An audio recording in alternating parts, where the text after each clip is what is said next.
Muy buenos días. Hoy día comenzamos la segunda clase, el reino de los cielos. ¿Qué es lo que vamos a ver específicamente hoy? El reino de los cielos hoy, el reino de los cielos en el futuro. Y para los que tengan el libro, vamos a revisar las pruebas de la lección de hoy día. Comencemos. El reino de los cielos. Como dijimos en la clase anterior, el tema principal del Evangelio de Mateo es el reino de los cielos. Ahora vamos a profundizar un poco más en este tema. Es importante saber que en la Biblia hay por lo menos 3 diferentes nombres para referirse al mismo reino, al reino de los cielos. Por ejemplo, en Mateo 3:2 dice, y diciendo, arrepentidos, porque el reino de los cielos se ha acercado. Entonces el primer nombre es el reino de los cielos. Después, si vamos a Mateo 6:33, dice, mas buscad primeramente el reino de Dios y su justicia, y todas estas cosas os serán añadidas. También el reino de Dios y su justicia es el segundo nombre para referirse al reino de los cielos. Por último, porque sabéis esto, que ningún fornicario o inmundo o avaro, que es idolatría, tiene herencia en el reino de Cristo y de Dios. El reino de Cristo y de Dios, como está en Efesios 5:5, también es una referencia al reino de los cielos. La palabra reino se encuentra 110 veces en el Nuevo Testamento, de las cuales 53 veces solo están en el Evangelio de Mateo. Ahora, existen varias formas de gobierno. Las más conocidas, por ejemplo, es la república, donde gobierna un presidente. Y en los tiempos antiguos, incluso hoy día también existe el gobierno que se llama reinado, donde gobiernan los reyes, ¿ya? Por ejemplo, en España gobernaba la reina Isabel y el rey Fernando. Ellos, como reyes, decretaban leyes, mandaban a sus barcos a navegar por los mares, etcétera, etcétera, y obviamente gestionaban las cosas internas y externas del país. Eran los reyes, ellos gobernaban. Ahora, como reyes, ellos tenían ciertos símbolos. El trono, ya que es la silla exclusiva del rey, la corona, que está sobre la cabeza y que da autoridad y dice, ok, esta persona es rey y tiene una autoridad, y el cetro, que es un bastón de mano que tiene en la mano el rey. Ahora, ¿qué es lo que pasa? Cuando ustedes vean estos símbolos, el trono, la corona, el cetro, se refiere, en este caso si lo están viendo en la Biblia, se está refiriendo a un reino. Antes que un rey pueda estar sentado en un trono, lucir una corona y tener en la mano un cetro, debe ser ungido. Este acto de ungir al rey es una ceremonia solemne, en la cual se derrama aceite sobre la persona, que es una señal de que esta persona ha sido apartada para la posición de rey y para el trabajo de rey. Leamos la unción de David, que fue uno de los reyes más conocidos, si es que no el más conocido, de Israel, y vamos a ver esta unción en 1 Samuel 16:12. Veamos lo que dice. Envió pues por él y le hizo entrar, y era rubio, hermoso de ojos y de buen parecer. Entonces Jehová dijo, levántate y úngelo, porque este es. Dios le está hablando a Samuel cuando ve al hijo menor. Eran 7 hijos que estaban ahí presentes y faltaba el octavo, que era David, que estaba cuidando las ovejas.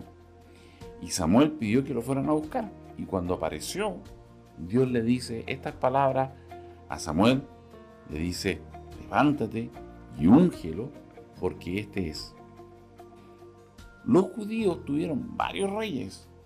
David es uno de los conocidos. Saúl es otro de los conocidos. Salomón es otro de los conocidos. Antes de que llegaran los romanos. Pero los judíos esperaban que un día vendría un rey propio, con poderes sobrenaturales.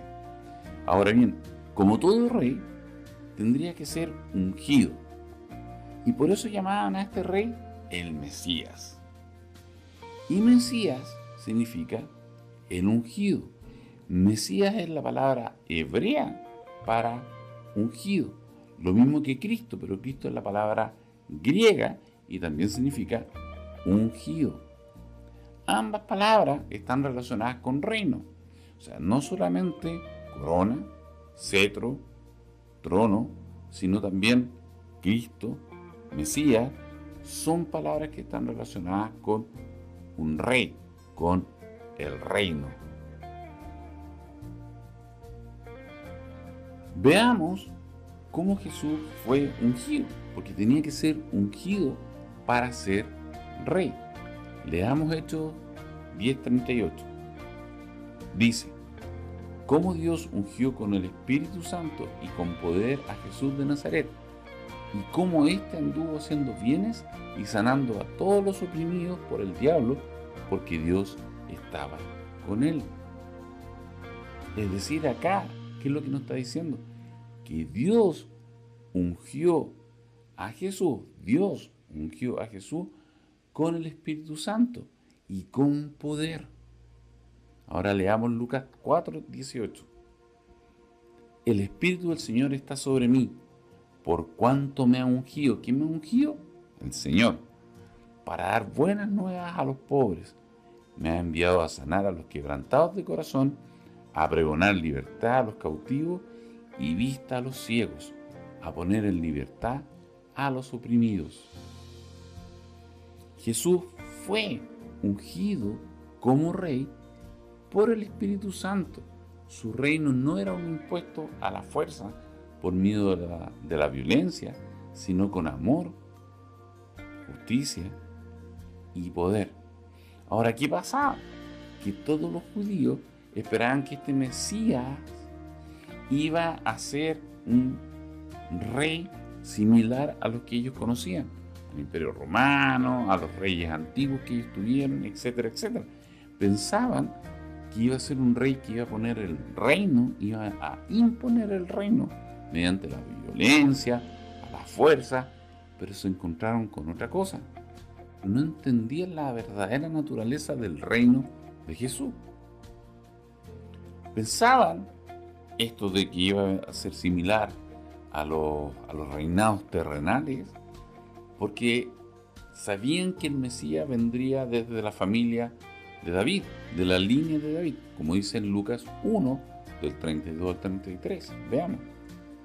Este será grande y será llamado Hijo del Altísimo, y el Señor Dios le dará el trono de David, su padre, y reinará sobre la casa de Jacob, que también significa Israel, para siempre, y su reino no tendrá fin. El pueblo esperaba que viniera un descendiente de David a reinar, a imponer el reino de Israel en este caso. En resumen, podemos ver que el mensaje del reino aparece en toda la Biblia. Aparece desde Génesis hasta Apocalipsis.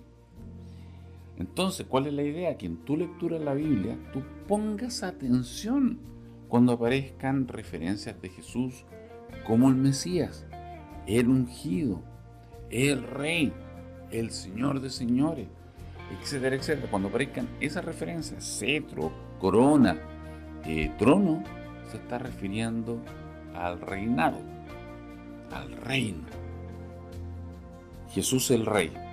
Leamos Mateo 12, 22 al 28, que es lo que dice. Dice: luego le llevaron a Jesús a un hombre ciego y mudo que estaba poseído por un demonio. Jesús sanó al hombre para que pudiera hablar y ver. La multitud quedó llena de asombro y preguntaba: ¿será posible que Jesús sea el hijo de David, el Mesías? Aquí estamos hablando del rey, de un ungido. El hijo de David, el Mesías, el ungido. Pero cuando los fariseos oyeron del milagro, dijeron: con razón puede expulsar demonios, él recibe su poder de Satanás, el príncipe de los demonios. Jesús conocía sus pensamientos y les contestó: Todo reino dividido por una guerra civil está condenado al fracaso. Una ciudad o una familia dividida por peleas se desintegrará. Ojo con esto, es una tremenda enseñanza. Una ciudad o una familia dividida por peleas se desintegrará. Si Satanás expulsa a Satanás, está dividido y pelea contra sí mismo. Su propio reino no sobrevivirá. Entonces, si mi poder proviene de Satanás, ¿qué me dicen de sus propios exorcistas, quienes también expulsan demonios? Así que ellos los condenarán a ustedes por lo que acaban de decir. Sin embargo, si yo expulso los demonios por el Espíritu Santo, entonces el reino de Dios ha llegado y está entre ustedes. Reino presente. Ha llegado el reino de Dios. ¿Cuál es la gracia de este relato? Es que vemos claramente el conflicto entre dos reinos. El reino de Dios y el reino de Satanás.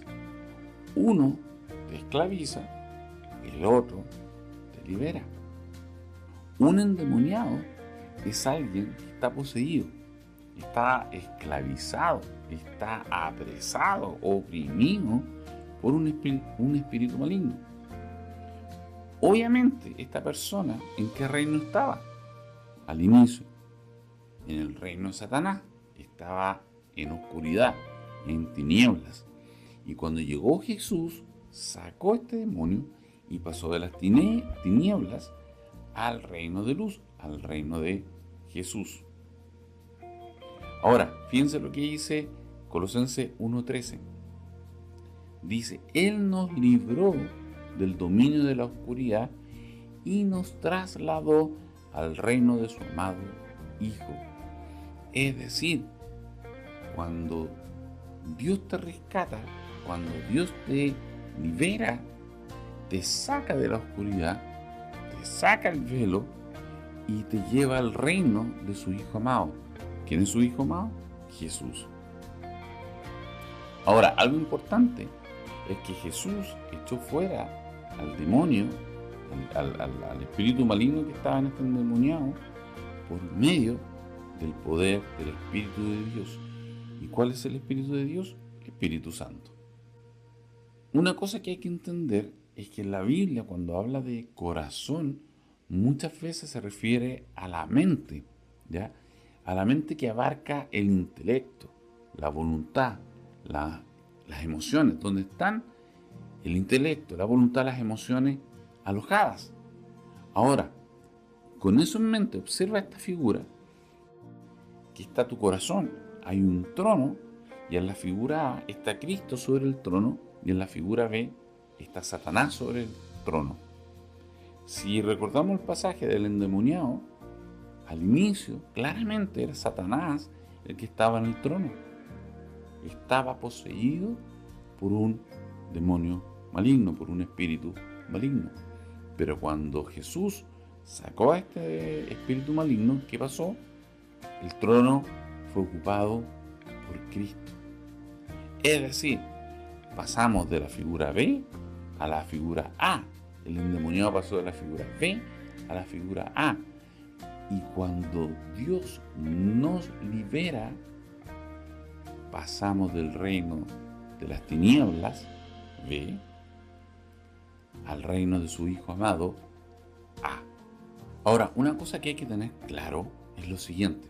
Cuando hablamos del reino de los cielos, no solamente hablamos del reino de los cielos en el cielo, arriba, en el trono, donde está Dios gobernando, sino también hablamos de Cristo gobernando nuestras vidas.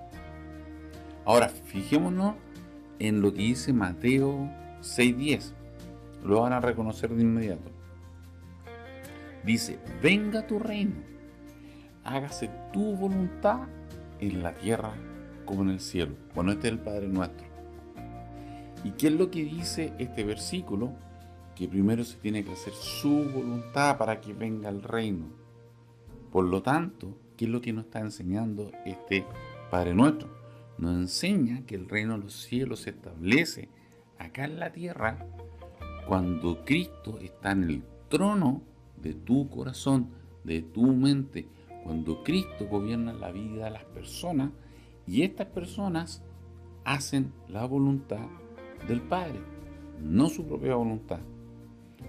Cuando someten la voluntad propia a la voluntad de Cristo.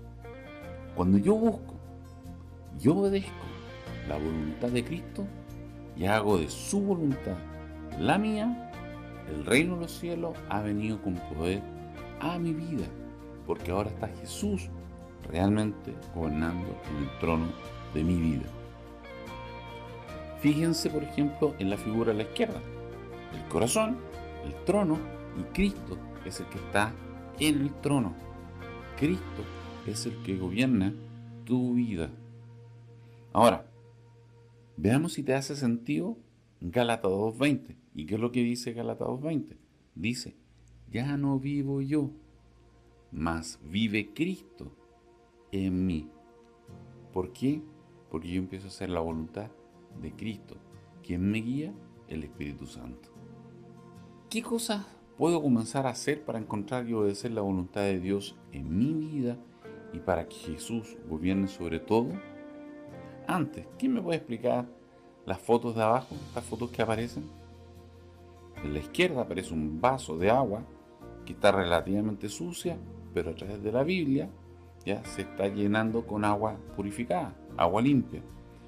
Y en la otra foto aparece un vaso bastante sucio y que se está llenando de agua sucia a través de las redes sociales, noticias, etcétera, etcétera.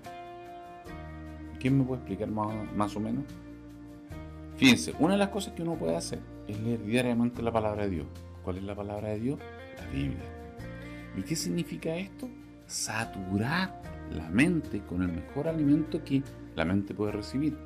Hoy día nosotros vivimos en un mundo caído y a cada rato se nos llena la cabeza de mugre, de basura. Y normalmente, sobre todo cuando tú no estás en el reino de Dios, cuando no te has vuelto a Dios, tu cabeza se llena de mucha basura, estás saturado de basura. Por tanto, ¿cómo puedes empezar a limpiar esa cabeza? Llenándote de agua limpia, llenándote del buen alimento. ¿Cuál es el buen alimento? Bueno, la Biblia, la palabra de Dios. Con eso, poco a poco vas a ir en un proceso que se te va a ir limpiando los pensamientos, se te va a ir limpiando la mente y vamos a llegar al final, como hijos de Dios, a ser personas íntegras y temerosas de Dios. ¿Qué significa personas íntegras y temerosas de Dios? Veamos la foto de la derecha, la última. Que los pensamientos estén cautivos a la obediencia a Cristo, es decir, que hagamos su voluntad. Que las palabras de nuestra boca sean de bendición y no de maldición. Y que las obras que nosotros hagamos con nuestras manos glorifiquen a Dios. Cuando tu mente obedece a Cristo, tu corazón se empieza a llenar de buen alimento, de buenos pensamientos, de buenas motivaciones, de buenas intenciones. Y eso, como también la palabra dice, es el tesoro del corazón. Y la boca habla de lo que abunda en el corazón. Por lo tanto, tus palabras van a ser de bendición, no de maldición. Y además, tu mente, bajo la voluntad de Dios, tus palabras de bendición, también tus obras, tu forma de vida, van a empezar a glorificar a Dios. Y vas a ser una persona íntegra, porque lo que tú piensas es lo mismo que tú hablas y es lo mismo que tú obras. Una sola línea. Dios. ¿Qué más podemos hacer para conocer su voluntad y hacer su voluntad? Bueno, orar sin cesar. Hablar con el Padre. Ora. Pregúntale cuál es su voluntad. Congregarse. ¿Qué significa eso? Relacionarse con tus hermanos. También el hecho de congregarse vas a aprender cuál es la voluntad de Dios. Y vas a estar encendido y apoyado por tus hermanos, en las buenas y en las malas. Pedir y esperar la guía del Espíritu Santo. Ora, pide al Espíritu Santo que te guíe y obviamente obedécelo. Leamos lo que dice Romanos 14, 17. Dice: porque el reino de Dios no es comida ni bebida, sino justicia, paz y gozo en el Espíritu Santo. Entonces, ¿qué es el reino de Dios? Justicia, paz y gozo en el Espíritu Santo. Ese es el reino de Dios. Justicia, paz, gozo en el Espíritu Santo. ¿Y cuál es nuestra meta? Obviamente, una vida guiada por el Espíritu Santo. Estamos hablando de los reinos, el reino de Cristo y el reino de Satanás. Bueno, veamos cuáles son las características. El reino de Cristo abunda la verdad, la pureza de mente, la gentileza, el amor, la alegría, la paz. En cambio, en el reino de Satanás abunda la mentira, la suciedad, lo vil, lo vulgar, el rencor, la violencia, la soberbia, el yo primero. El reino de Cristo, a diferencia del resto de los reinos, nunca se edifica mediante la imposición o la violencia, sino únicamente a través del amor. Y es por eso que muchas veces, incluso los cristianos, nos alejamos de Dios, porque en algún momento decidimos alejarnos, decidimos hacer nuestra voluntad, y nuestra voluntad muchas veces va en contra de la voluntad de Dios. Es una decisión. Tú decides en qué reino quieres estar. Ahora, el verdadero creyente puede dejar de reflejar, como dije, la vida o la voluntad de Cristo. ¿Por qué? Porque no decide rendirse en ciertas áreas de su vida. Típico, la finanza, el matrimonio. No quiere dejárselo a la voluntad de Dios. No, yo me la puedo, yo puedo solucionar este tema. Yo tengo el control sobre mis finanzas. Yo tengo el control sobre la crianza de mi hijo. Yo tengo el control sobre mi matrimonio. Muchas veces, de hecho, no tienes el control. El control lo tiene Dios. Ahora bien, si ustedes se fijan en las dos figuras, son dos cristianos, dos personas que creen en Dios y que dijeron sí a Jesús. ¿Ya? De hecho, Satanás está afuera. Pero hay una gran diferencia entre la figura A y la figura B. En la figura A, ¿quién está en el trono? Cristo. En la figura B, ¿quién está en el trono? El yo. Yo hago mi voluntad. Ahora, fácil. ¿Cuál de los dos creyentes obedece su propia voluntad y no la voluntad de Cristo?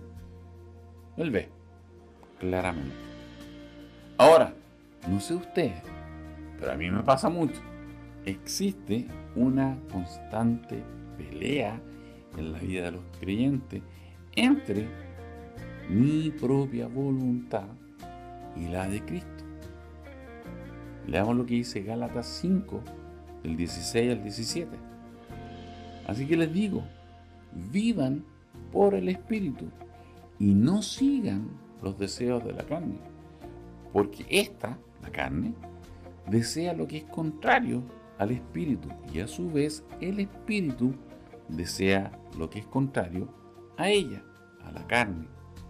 La carne representa todos esos deseos egoístas, soberbia, orgullo, todos los impulsos inmediatos, temporales, todas las tendencias, todas las cosas que nos alejan de Dios.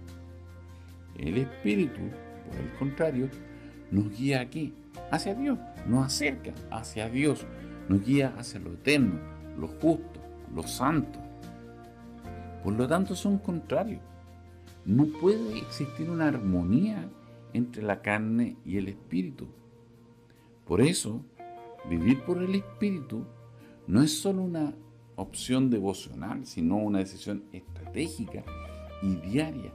Todos los días uno tiene que decidir por vivir por el Espíritu, guiarse por el Espíritu y no por la carne. Por otro lado, la carne nos tira a lo mundano, a lo del mundo. Mira lo que dice Mateo 6, del 31 al 33.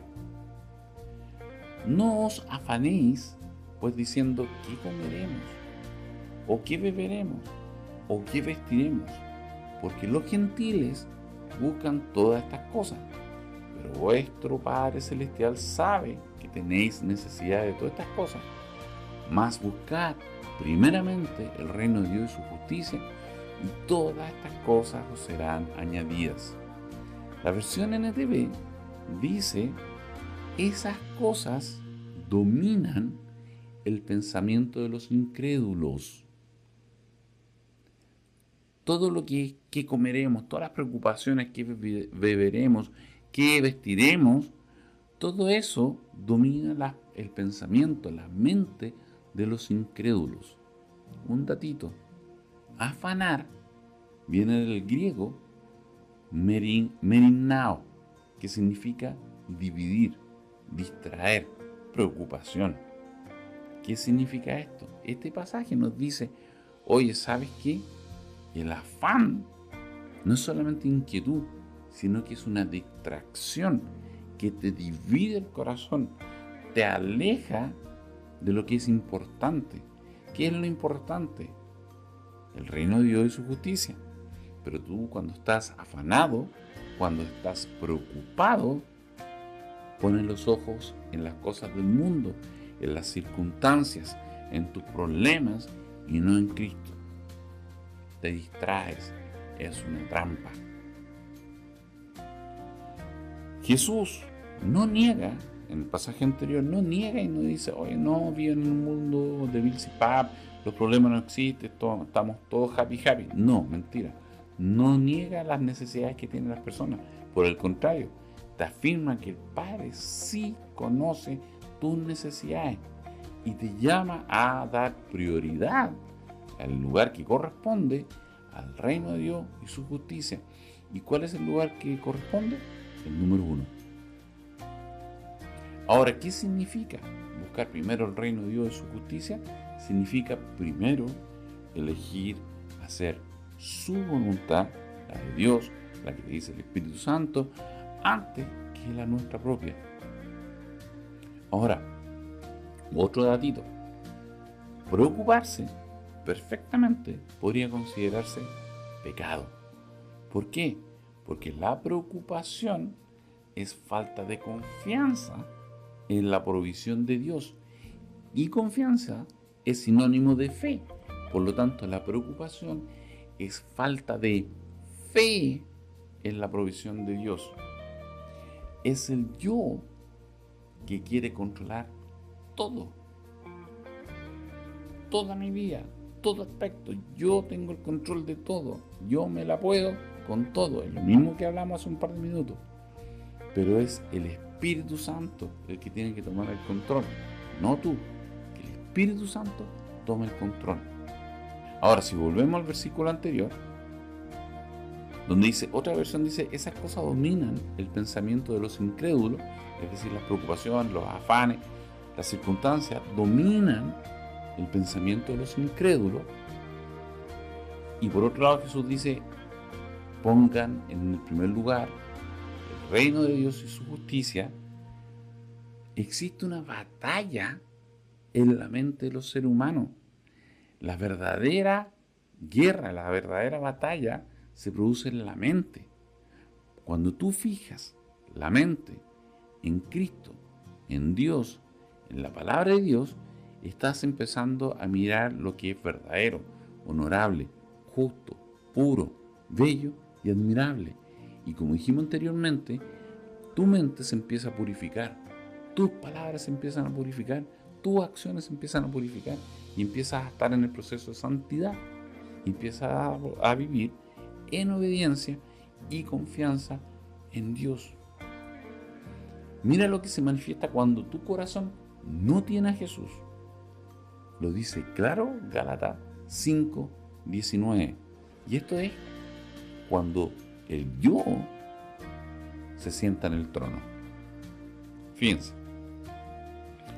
Y manifiestas son las obras de la carne, que son adulterio, fornicación, inmundicia, lascivia, idolatría, hechicerías, enemistades, pleitos, celos, iras, contiendas, disensiones, herejías, envidias, homicidios, borracheras, orgías y cosas semejantes a estas, acerca de las cuales os amonesto como ya os lo he dicho antes, que los que practican tales cosas no heredarán el reino de Dios. Ahora, claramente nosotros seguimos siendo pecadores. Cuando tenemos a Jesús adentro del corazón, también pecamos. Lamentablemente también pecamos porque es un proceso de santidad. No es algo inmediato que, ahora somos santos. No, es un proceso. Acá la diferencia está en que los que practican tales cosas no heredarán el reino de Dios. Si tú pecas, arrepiéntete, pídele perdón a Dios y aléjate del pecado. Pero si tú estás practicando alguna de estas cosas, idolatría, hechicería, borracheras, orgías, fornicación, arrepiéntete, pide perdón y no vuelvas a hacerlo. ¿Por qué? Porque la consecuencia es eterna. Cuando Jesús no está en el trono de tu corazón, el yo toma el control y brota la oscuridad.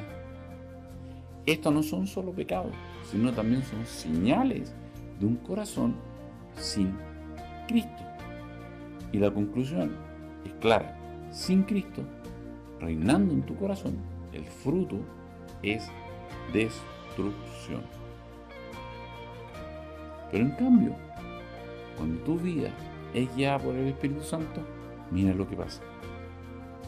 Mas el fruto del Espíritu es amor, gozo, paz, paciencia, benignidad,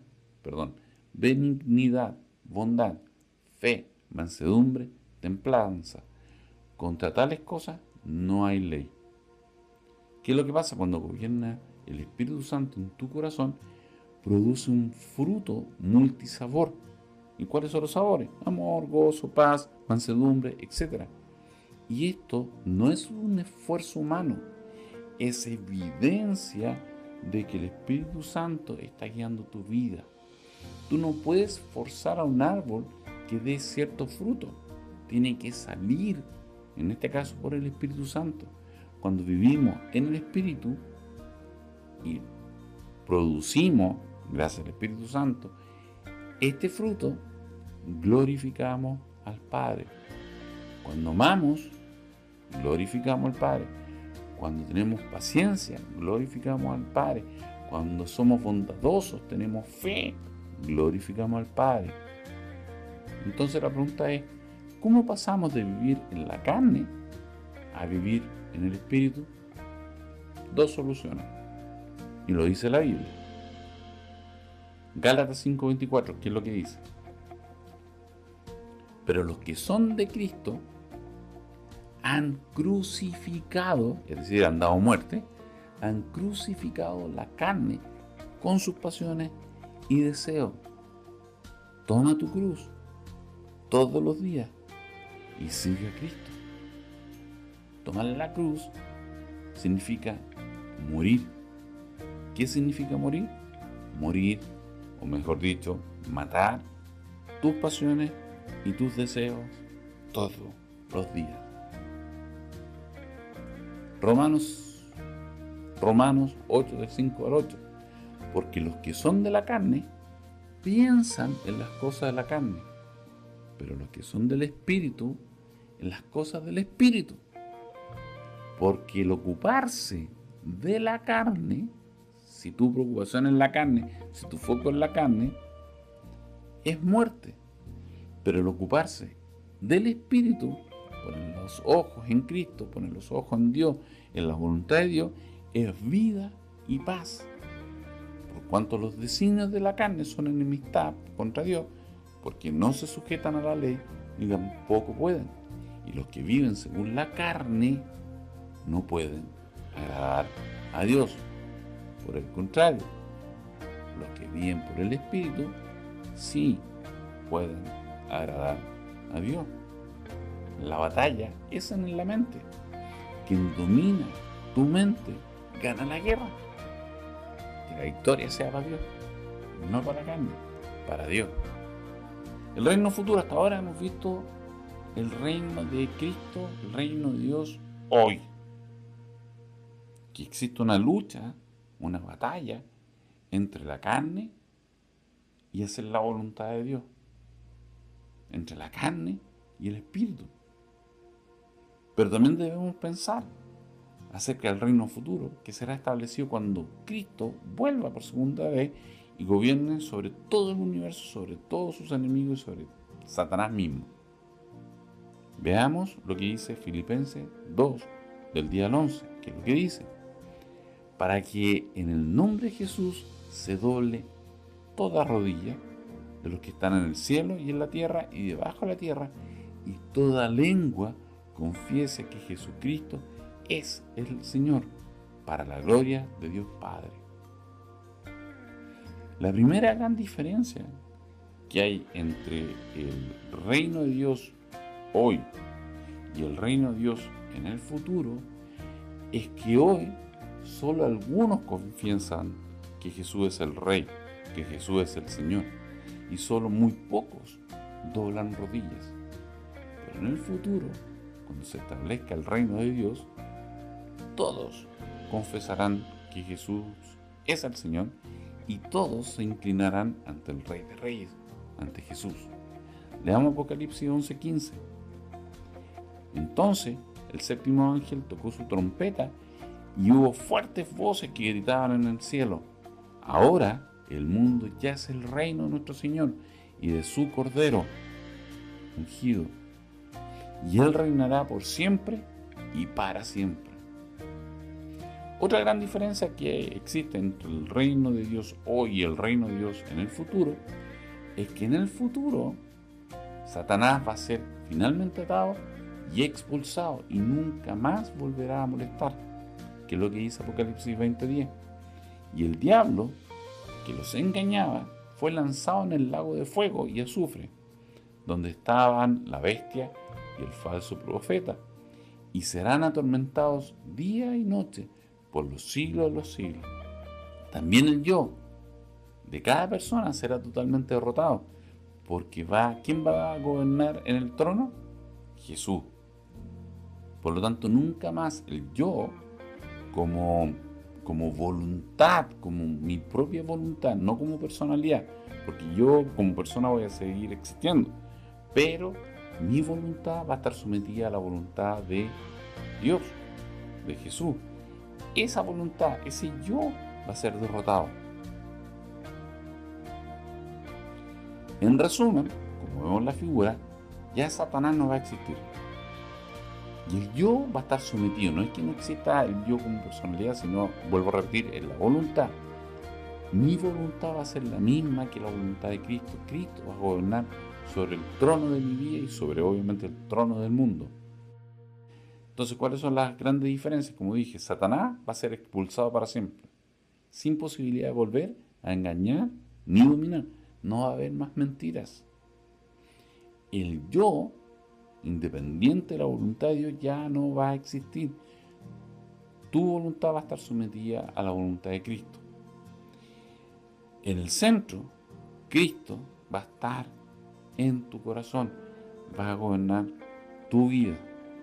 No va a haber esta lucha que existe hoy día entre la voluntad de Cristo y mi propia voluntad. Entonces, resumiendo las características del reino presente y futuro. En el presente, pocos confiesan que Jesús es el Señor. En el futuro, toda lengua confiesa que Jesús es Señor de señores. Hoy, pocos doblan rodillas. En el futuro, todo pueblo va a doblar rodillas. Hoy existe una batalla entre el yo y la voluntad de Dios. En el futuro, Cristo está en el trono de nuestras vidas. Hoy los hijos de Dios están en proceso de santidad. En el futuro vamos a estar a la altura del varón perfecto y vamos a reflejar el carácter de Cristo. Hoy Satanás aún gobierna la tierra. En el futuro Satanás ya no existirá. Bueno, que todo lo que respire alabe al Señor y un día lleguemos a ese reino maravilloso que es el reino de Cristo y de Dios. Ok, que estén muy bien y que tengan una tremenda y muy bendecida jornada. Nos estamos viendo en la próxima clase. Chao.